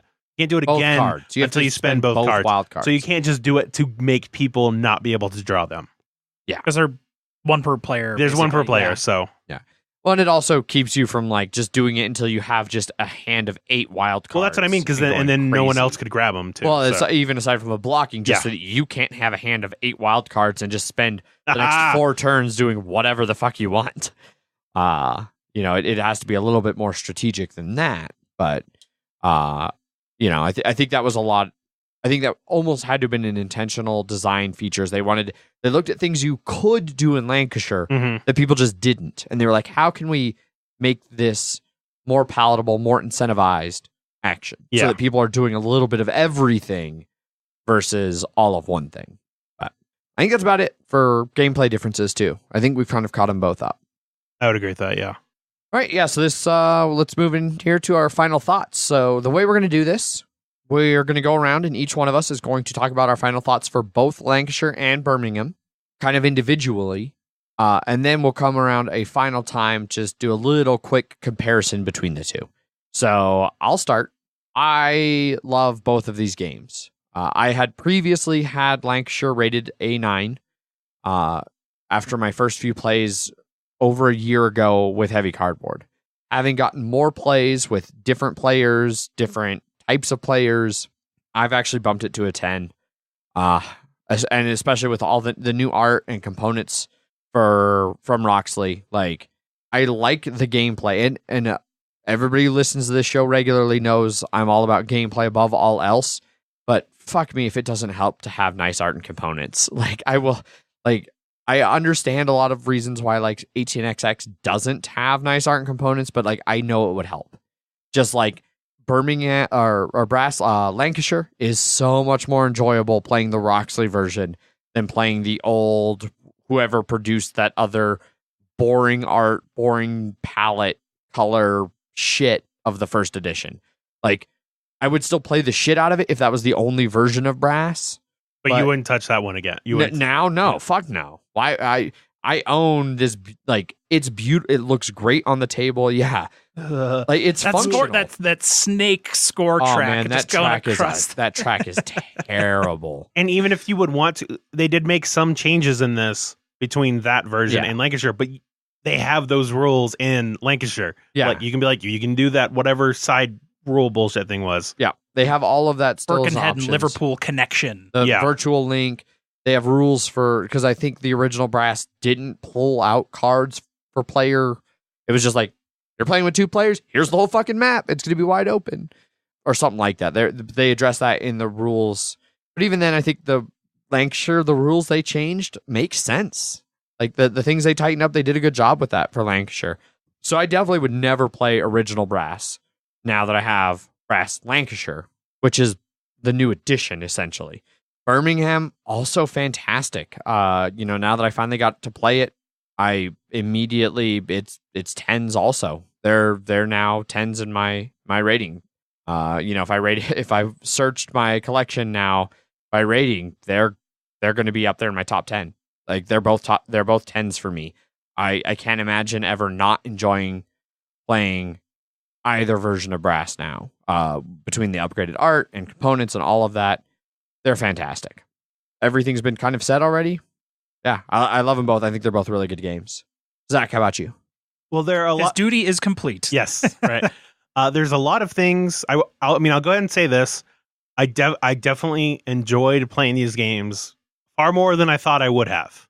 There's a lot of stuff I like in this game. High praise. I know, right? I'm glad that they decided to up the art and make it, because I think it's great art. It's not going to make my favorite art of the year, but it's definitely, I can understand people who would feel that it would, because I know that if you tried to get me to play Brass, the original one, every time it wasn't my turn, I would be looking at the board and a seething hatred ball would be forming in my stomach. Whenever it's not your turn, Exactly. It's dry heaving. Yeah, exactly. There is a lot of player interaction in this game, and then there are chances to fuck somebody over hardcore for their mistakes. Oh man, you punished Megan so hard. I did, and I appreciate a game that lets you do that. It's like one of the few things that I think is good about Food Chain Magnet is that if I'm like, if you misjudge how much I think you're going to pay for something, then you can just screw somebody in terms of money and stuff like that. I can appreciate that. I mean, you said Lancashire was 2 to 3 hours, right? 120 minutes to 180 minutes. All right, that would make sense. That fits the time period. Every time we played, have been roughly even, like 2.5 hours. 2.5, 3 if you have very AP people. Yes. You said Birmingham was 60 to 120. That bullshit on that. I can't imagine. Maybe a 2-player game with very experienced non-AP prone people could hit 60. Yeah. It's not realistic. I like that it gives you different avenues of strategy to have on this for trying to score points. I like the randomness of the distant market, and that you can try and play it and you get lucky, or you get fucked, or you get lucky and are able to fuck over other people. Mm-hmm. Just run it all the way down to the end. Yeah, it's right near the end. I got to use it. No one else did. Yep. But some of the things I don't like are, and I think a lot of them are personal. I don't like route building in games. And this is a route building game. And not only is it a route building game, it's a game where you have to route build twice. You build routes and then you destroy those routes and have to do it again. For me, it always feels tedious for that. Just like in survival games where you have to eat and drink food. I'm not playing a fucking game to eat and drink. I'm not here to build the roads, goddammit. No. They're already there. They're on the map. They're Yeah. there. I can see them. Yeah, exactly. And then, like, honestly, I think that's my main problem with the game, is just the fact that it's route building, and I hate route building. And so when I was original, like playing the first couple of games, it was, you're learning something new and you're trying to work how other people are, work throughout different people in this game to try and get your, just the best that you're trying to outsmart people and doing all that stuff. I like that. But eventually after playing, playing games, playing a couple, I think 3 or 4 different games of it, trying different strategies, it's as I always like to say, for me, it's like I got what I wanted out of the game, but then the tedium just starts to creep in more and more. Birmingham, same things are good and same things are bad. I think Birmingham is more reliant on. I feel it's easier to be more reliant on the route building in that game, and it cut out some of the randomness of the distant lands. So it cut out fucking somebody else up, but it also sort of it shrunk the lows and the highs to a more middle part, if that makes sense. Mm-hmm. It's more consistent because it's more like I want to be there first. Yeah, but I know what I'm getting instead of I want to be there first, and that cuts other people out. Yeah. But because it's ending at some point, and it's about getting there before it ends. Yeah. This one, it's just as long as you have the beers for it, you get it. You get it. I do like the randomized setup of where the demand is, though. Yeah. So that would actually change from game to game. You can make more interesting points on the map. That's going to make maybe that little area in the southeast that might not be so good. Like really, like everyone's going to want to be there. Yeah, exactly. Which in the base game, there's not that. Right. That area is always going to be the same forever, and you probably don't want to go there. No, yeah, there is definitely more variability in that regard for Birmingham, but just like that, I think because I'd already played Lancashire and it didn't feel different enough for me, it just felt like a new map of like Power Grid or Ticket to Ride, where they add new stuff in there, but it's still the game, that the tedium set in quicker because of it. Okay, so I think they're good. Even great games, they're just not for you. They have an expiration date. So for me, fair enough. Yeah. Jeff, how about you? I really like Brass. I can understand why it's been like in the top 25. Brass Lancashire is 26 right 26. now. And it's been in that top since like when I started really ever going to BGG. Oh, yeah. I can definitely understand why everyone loves this game, and it is legendary and how good it is. Every decision is excruciating, and that also just tires me out so much. Like everything you need to do needs to be pitch perfect, and it's very AP prone. And if you play with a lot of AP players, it's just a lot of dear God. See, this game I find works for me in that regard, in that like it's depending on who I play with, they take long enough on their turns that I can usually have mine pretty well planned. And the one thing that hurts in this game is you're playing with 4 players and you're going last, and every decision you can make on every turn of every other person's player is going to be completely ruined, that you need to come up with a whole new plan by the time it's your turn. Yeah, you really that is true. Like in a 4-player game, if you're 4th, you got to just wait until 1 and 2 are done, because you'd be like, all right, now I can start to plan. How is this third player who's taking their time thinking right now, how can they fuck me, and how can I work around that? That is something that was a negative too, is that it sort of forced, like, you have a disengagement because until they decide to do something, you have no control over the situation. Exactly. You just have to make the best you can out of whenever it comes around. Yeah. Well, whenever it comes around to you. Especially if you have some people that right when their turn's finished are like, oh, you know what, fuck that, I'm not going to do that, I'm going to do something else. It's happened instead. so many times. Yes. We really need to do like test rules. I would even support that as somebody who fairly regularly takes back turns. Yeah. Wait, no shit. No, I don't want to do that after all. Yeah. And a lot of times it's because, oh, fuck, I was $1 short and now I have to rethink absolutely everything. Yeah. I made a minor miscalculation. Yeah. Or what shit, I forgot that spot's not actually connected to coal. And so I can't. It's like, I've never built that connection over the whole game. Yeah. Everyone thinks that's connected because it's tiny little connection in between. Yeah. It still not connected. Nope. Still not going to connect it. Nope. Still not connected. Yep. Oh. But it's such a brain drain, this game, because it's just constant, like, and it's always like, how is someone going to fuck me? How is someone going to fuck me? I understand why this game is really, really good, but it's not something I would want to bring out Adrian's copy to the table on a regular enough basis. There's other games I would rather play in 2 to 3 hours Terraform Mars. Terraform Mars. First mention. Yep. The differences between the two, I like them both. I'm decent at the network building. I think in all the games I played, I actually didn't get last in every game. Never won. But I did well at the network building to where like a majority of my points were really coming from there, and then sort of doing a little bit of the other pieces in there. Yeah. And Birmingham definitely bulks that up to where there's a lot of networks.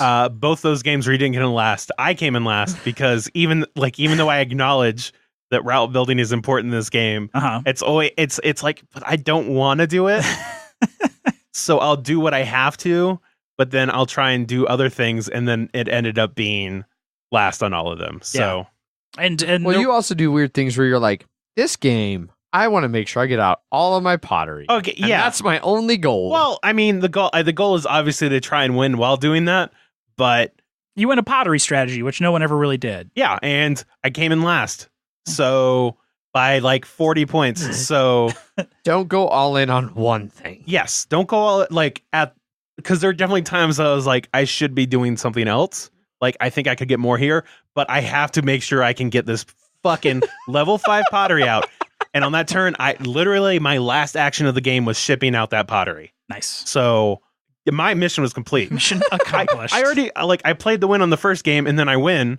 You're just gonna be the pottery king. Well, then it's just like, let's see what trying to do that with ships does, and what trying to do it with pottery does. And a lot of times, did anyone ever do heavy manufactured goods crates? Not specifically. No. Okay. No. That seems the most interesting part, but that seems to be like, I need to go look up how this works in a strategy somewhere. How do I get to level 8 manufactured goods? Yeah, and still function as a player in this game. Yes. I liked that there was beer in there, just because, beer. Beer's always nice. Yeah. It's a really, really cool, fantastic, phenomenal game that's just draining at all times. Yeah. Cool. I think that's part of the thing is I lose, like, the draining is always there. And then if the level of enjoyment from like new to older game just sort of slowly decreases, that drain's always there. Yeah. And so it's always, and then at some point it passes. So the level of enjoyment versus the drain. And then that's when I tend to be like, okay, I don't feel like playing this game anymore. So Jeff, you, I think, kind of went through it. So we'll start with you because I feel like you started this. I'm going to let you finish this. Yeah. Compare the two. Which do you prefer? Why? From my bit of research, it seems like the Lancashire is best at 4 players, and it seems like Birmingham is generally more balanced across all player counts. From the general BGG community, which there is already a fuckload of votes on all of these things. Yeah. Well, Lancashire would already be there because that's true. Incorporated the old brass. To be fair, also Birmingham also has quite a few already. But generally, probably the original is what I would lean more towards. But the other one is refreshing. I would never turn down either one as like, oh, this one is clearly better than the other. Birmingham is definitely a better game because Lancashire exists. Lancashire is better because Birmingham exists. They complement each other. Do you think they're different enough to own both? Absolutely. If you are a fan of brass and own brass, get fucking Birmingham. Right on. Zach, how about you? How do you feel about them comparatively? I know you said by the time you got to Birmingham, you were starting to burn out. No, I'm still, like I said, I still think they're great games. Just, no, I know when my own personal biases come in. So we played them both at 3 and 4 players. I felt like I didn't really notice that much of a difference between 3 and 4. No. Maybe in Birmingham it was a little bit tighter with 4 versus 3. It just seems like a tighter map in general. Mainly just because there isn't as much beer being built. And I felt like that was definitely noticeable. And that you have less merchants to build from. Yeah, Lancashire seems to have those little satellite areas that just don't seem to get worked very well unless people just happen to have like boom, I have those cards. Yeah. Like I think that Lancashire is the more brutal of the games because Birmingham gives you more options of things to do, whereas this one, if you have cotton and someone you're building ports and then someone uses your ports and the distant market and it's closed, Or even if it's not, you're like, oh, fuck, I have to use a distant market. Now I have to rely on that. And then if it crashes, then you're out of luck. You've wasted a turn, basically. And so... Or you've wasted entire buildings. Exactly, for the yes. rest of the game. Yeah. Or the rest of the era, at least. Yeah. Hope you can afford another port. Right? So I feel that if you want a more forgiving game, but a more... Relatively. Yes, a more relatively forgiving game. They're both real fucky. And you dislike randomness, Birmingham is the better choice for that. Yeah, it's definitely that setup randomness Yes. that makes those other markets more interesting from game to game. Yeah. Where you're not going to have the exact same thing every time. But with Lancashire, I felt the route building wasn't as important, that I was still able to do well with not building it as much. Yeah. And so I would prefer, if I had to play the two, I would prefer Lancashire as well. And Paul, our friend that we played this with a Bullshit lot. Paul. Everyone knows Bullshit Paul. Yeah. He's only played Birmingham once, to be fair. He's only played it once, but I know after I played Birmingham once, I was still like, I think I liked Lancashire more. So, but I think a lot of the reasons I gave for why I liked Lancashire more, he agreed with, or he could see why. So at the moment, he said he preferred Lancashire as well. Yeah. But it seems like a vast majority of people preferred Birmingham, unless you were like, played the ever loving shit out of Brass in its original edition and were like, this is the game. And then at which point you're so caught up in the meta that exactly it's hard to object. Yes, that Brass meta. Yeah. There's meta for everything. There absolutely is, but how much you would have to play that game to really get it. Yeah. Like 5 times. That is an incredible amount of time. That's it's exhausting amount of times. Over 10 years? Ugh. Yeah. Anyway, so I agree with Jeff. I think that anybody who likes Brass should own both. Oh, yes, I agree. I did forget to mention that too. Even though I think there are maps, like for me, it felt like a different map. It's still a different thing. You should, if you liked Brass, you should definitely get Birmingham because it is different enough. I feel like even from a mechanical standpoint, they're different enough. No, that's fine. I think they. You can have your opinion. Yeah, he just doesn't. He doesn't like that I keep interrupting him. That's the thing. So you wanted to keep talking? Yeah, motherfucker. I think Jeff really kind of said it well. Speaking of the differences between the two, it's Birmingham for me does feel different enough that it's not just a different map that you can stick in the same box like you can with Power Grid. I see what you were saying, Zach. I feel like the mechanical changes, it makes sense that they're two separate games. I think that if you like one or the other, you should try to own both. I think there's place for them both. I rated them both a 10, like I had mentioned earlier. In the meantime, I've pulled up my stats. That puts them in my top 6. I have 6 10s in my board gaming, and there are 2 of them. One of those might fall out. I don't know if it's really worthy of a 10. It is by the literal BGG definition of I will always enjoy playing this. I fucking hate those ratings. I know. I think I prefer Birmingham between the two. If I had to narrow it down to one, I like Birmingham. It's something about really it's the beer. I really like what they did with the beer. You and not drunk just because I'm an alcoholic. Yeah. I think that it's an interesting enough addition, and the way they worked it into the different aspects of shipping goods or doing the double rail action in that second era.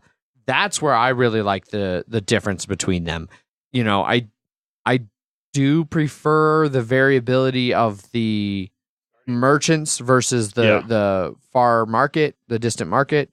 The distant market, I think, can be really kind of just a roll the dice kind of. Maybe you flip the tiles, or maybe you get lucky, maybe you don't. And I don't like to get lucky mid game in one of these. I like all of my randomness and variability to be out front at the beginning of the game, and then every time you draw a card.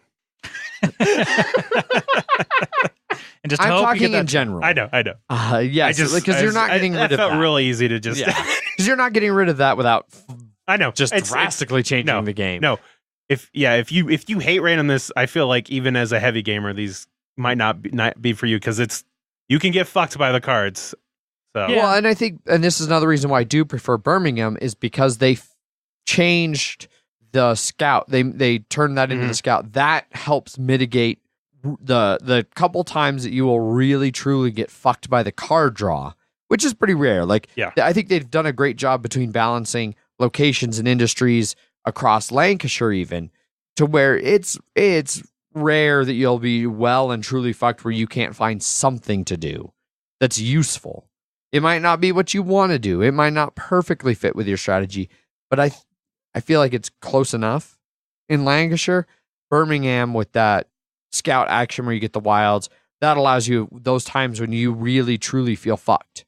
You can take one action and then you just get two that are wide open.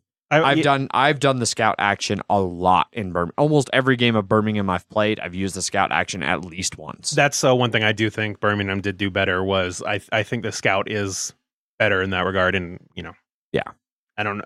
I would be curious to see if you just if you added it. Which I don't know why you couldn't. Yeah, I would. Yeah. I don't know if it would fuck with balance. Yes. But yeah, the one thing that I want to mention before I close this out, that's a disagreement. I disagree with Zach. What?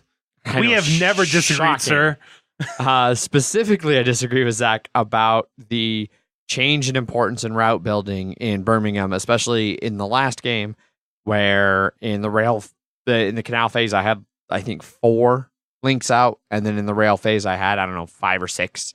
Not many, by far the least, and still won the game. I'm 3-0 in my last 3 plays across all of the brass games. Weirdly good at brass. No, we played one where they used the last 3. The last 3. I'm not undefeated at brass. No, because I won the first one. Yes. But my last 2 Birminghams and the last Lancashire, I am. Yes. My last 3 games of brass, I'm 3-0. I'm not undefeated at brass. I lost the ones I played on heavy cardboard. I don't think I won either one of those either. But I at least usually am in the running. So there are other heavy games that I absolutely love that I just get fucking housed occasionally. But I think that although route building can be more important and there is more room to make that your primary strategy, kind of what you said about like it used to be like major in this and minor in route building in Lancashire, and now you can major in route building and major in something else or minor in. That's true, but I don't think it's true to the extent that you seem to make it, where it's like, oh, now this game's all about route building, and I don't like route building. No, it's just it tipped the scales just enough. Which, if you don't like route building, they are both route building games, and so if one is like right on the edge, I could see that it maybe tipped it just enough. I'll accept that. Mm-hmm.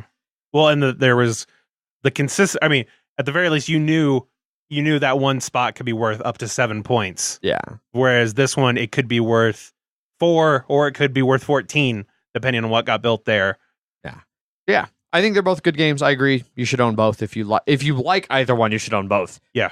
If you play one of them and you don't like it, you're not going to like the other one. No, unless you had very specific problems. And even then, like, if you're like, I wish I like this, but I don't quite love it, you might love the other one. I played Birmingham and I really just wish I could just flip a tile and then have that decide things for me. Yeah. Then, like, sure. Yeah. I think there's one thing we can all agree that we don't love about the game, and that's the player mat setup. Yes. Oh, man. That is the worst part of the game is it takes a while to put all the tokens on the board. It's like 45 tiles that you all have to put into their each spot that they're supposed to go to in Birmingham. I think what you need is just quadruple layered cardboard that not only do you play with it, but it's also the storage solution in it. Correct. It's the only option. Yeah. Yeah. There are a lot of little tokens you have to put on that player mat. One final thing that I did forget to mention is I really do like how you do player order in this. Yeah. Oh, yeah. The player order mechanic is fantastic. Because I really hate when you have to bid for turn order, and so I like that it's just incorporated into your overall strategy. It's a different kind of bidding. Yes. Yeah. But it's not money just for that. It's because you definitely will look like as fourth player. You'll be like, man, I want to get to first player. How little do I have to spend? We had one moment where literally Paul and I did not spend any money. Oh my! And it was just like Adrian was just like, Adrian, no matter what you do, just go nuts because you're going to be third. You're gonna be third no matter what. Yeah. Just spend a bunch of money. It influences how you decide to do your turn, but it's not money. It's like you said, it's different enough for me that I really did like that. Yeah. So one thing that we all didn't like, one thing that we all did like. Yeah. There you go. All right. If this review has swayed you and you are interested in picking up either of these games, Brass is available anywhere from like $40-ish to like $100 if you for some reason want to buy the old Eagle Games New and Shrink. Yeah. Which don't spend Don't. $100 on that. Don't do that. The Lancashire versions are all like in the 40s. Would you tell someone who had the old edition to buy the new edition of it? If you ever want me to play with you. And you can't bring your own And I copy. can't bring my own game. Definitely by Birmingham if Well, you have the old. That's not what I'm asking. But I don't know if you need to replace the old with the new. If you're happy with the old, if you're fine with that shitty art and terrible graphic design. But a very functional game. Yeah. If you're fine with that, then stick with that. Okay. If that bothers you and you want nice art and nice graphic design. If it's just upgrade. covered with vomit, because every time Anyway, Birmingham also similar boat. It's all across the 40s, depending on where online you look for it. Remember that doesn't have the iron clays. Yeah, that is the base non-collector's edition. How much do without iron clays. Can you buy the iron clays right now? No, it was Kickstarter. There is talk of them doing a separate, because there's been enough interest, which we'll see how this goes, because the Lux component interest is always higher than actual commitment. Mm-hmm. But there's been talk of doing Kickstarter just for sets of iron clays. Gotcha. Because one of the big complaints is, even from people like me, the special ones that I bought separate go to like 100, I think. People want them to go to like 500 and 1,000 for 18XX and stuff. So there's talk that iron clays will be available later through a separate Kickstarter, but currently there's no way to get iron clays unless you go find and pay for the deluxe edition somewhere, which was, I think, quote unquote Kickstarter exclusive. Okay. But if you do end up getting that later, the normal edition box will not fit those clays. Yeah. So, or at least not in their case. Mhm. They might fit them loose. I don't know. You're right. Anyhow, that wraps all of that up, so we can move over to some listener feedback. We didn't have any emails about either of the brasses, but we did have a couple responses over on our BGG thread for it. Zach, do you have those pulled up? Yes, I do. Thomas says, have not played Lancashire, but Birmingham is fantastic. From the components and the clay chips to the artwork to, most importantly, the gameplay, it is one of the best I've played in a while. I think we have all agreed with that. Yeah. And Lancashire lives up to it. Mhm. Like they're both right in that same great category for me. Yeah. Eric says, I have not played the new Roxley versions, but I saw some chatter online about the board being too dark and hard to see. Thoughts on that? We gave our thoughts on that. Yeah, that's horseshit. The only thing If it's a legitimately misprinted copy, I think can there be a problem? and the other thing I think is, like, if you were playing on the night side of Birmingham Yeah. in a dimly lit room, Mhm. that one could probably be pretty dark. But luckily, it's got another side. It does. It's So just- daytime. Daytime. So Yep. just do that. And the Lancashire two sides, it's just like a 2-player version and then the regular board, right? Yes. Yes. Okay. It just removes those cities from the corners. Yeah, and there's some other. I haven't done 2-player Lancashire, so I Okay. don't really know what the differences are. There's some different cards. And, I was looking at some maps of it. It was just basically they kind of removed the corners from Mhm. the board, but it's just as big. Yes, it is. all right, that sums up all of the listener feedback as well. So, if you want to get in touch with us, you can always do so by sending us emails. Emails at milehighgameguys.com. You can jump over to BGG and join our guild number 2731, where you can participate in the discussion threads and let us know what you think of the games or discussions we are having, including this one. You know, the thread's up. Go over there, jump on, and let us know what you think of Lancashire and Birmingham, and we will address those in the future. You can also follow us on Facebook and Instagram /Mile High Game Guys. We are active on Twitter, where I tweet under @MHGameGuys. I am Zach_MHGG. I am Jeff_MHGG. And if you want to support the show financially, you can always jump over to our Patreon, patreon.com /Mile High Game Guys, where we appreciate all of the support. And if you want a custom berating, you can pledge $1. Yes. And Jeff will berate you Mhm. for a $1 pledge. It's really quite a deal. Oh yeah. Jeff's- Only the hottest of berates. They're not at all generic and made up on the spot. They're made up on the spot, but they're not generic. No. Tailor-made to the random Tailor-made person. for whatever I can come up with off the top of my head, Yep. based off your first and last name. Or whatever image you have on there. Yep. Or Minor details. Yes. didn't like somebody be like, here's $1. Here's some stuff about me. I think so. Yeah. And then also be sure, again, that Board Game Geek Guild, there will be a thread up for our Q&A episode. Basically a ask us whatever the fuck you want to ask us, and we'll probably answer most of it. That thread is up now over in that guild. Again, guild number 2731. And that will be next week's special Friday episode. So you got a week from hearing this to get your questions in for us to answer. So go give us questions. The more ridiculous and off the wall, the better. Doesn't have to be board game related. Not at all. Like most of our podcast. Right. It can be all about Denver traffic, weather, and sports. Yes. Yeah. Thanks everybody for tuning in. Hopefully you have enjoyed this episode. I know I was really happy to get back to reviewing a heavier set of games, and hopefully the length was worth it. As always, I have been your host, Adrian. I am still Zach. And I'm old chap Jeff. Bye. Bye. Bye.